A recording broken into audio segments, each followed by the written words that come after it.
সবাই নিশ্চয়ই ভালো। আশা করি পশ্চিমবঙ্গে কেউ ভালো নেই। তবুও যেটা বলতে হয় মুখের খাতিরে, মানবতার খাতিরে যে ভালো। জানি পশ্চিমবঙ্গে কেউ ভালো নেই। আমরা উপরে সব ভালো। ভালো এই কারণে আমরা ভয়ে ভালো বলি। অ্যাকচুয়াল ভাবনা চিন্তা করে দেখতে গেলে আমরা ভয়ে ভালো বলি। ভয়টা কিসের? রাস্তাঘাট খারাপ, প্রতিবাদ করব না। কেন প্রতিবাদ করব? কারণ পিছনে আমাদের ভয় তাড়া করে বেড়াচ্ছে। আমরা এমন একটা পরিস্থিতিতে পশ্চিমবঙ্গের মানুষরা বসবাস করছি,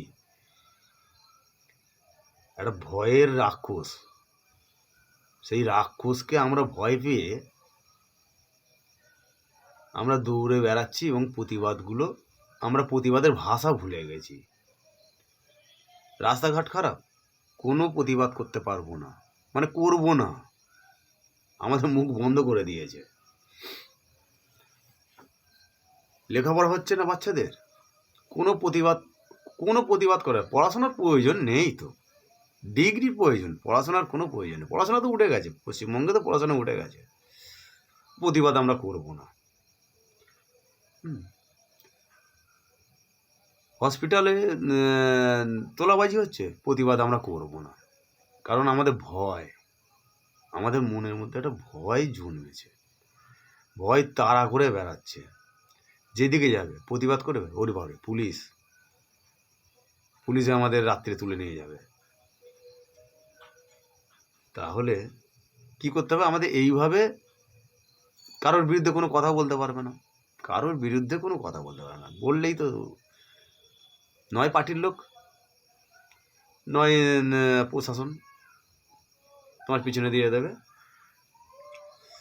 এবারে এই ভয় দূর আর জীবনে হবে না। আরও একটা বিশাল মানে ভয় তাড়া করে বেড়ায়। যদি প্রতিবাদ করি আর ওই যে 1000-1200 করে যে মাসে মাসে বইদের খাতায় ঢুকছে,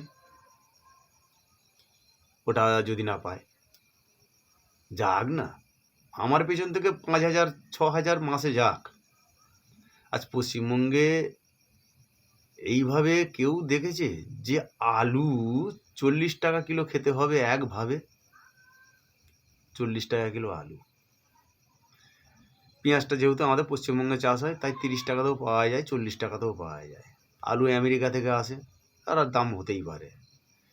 বেগুন আমেরিকা থেকে আসে, বেগুনের দাম হতে পারে।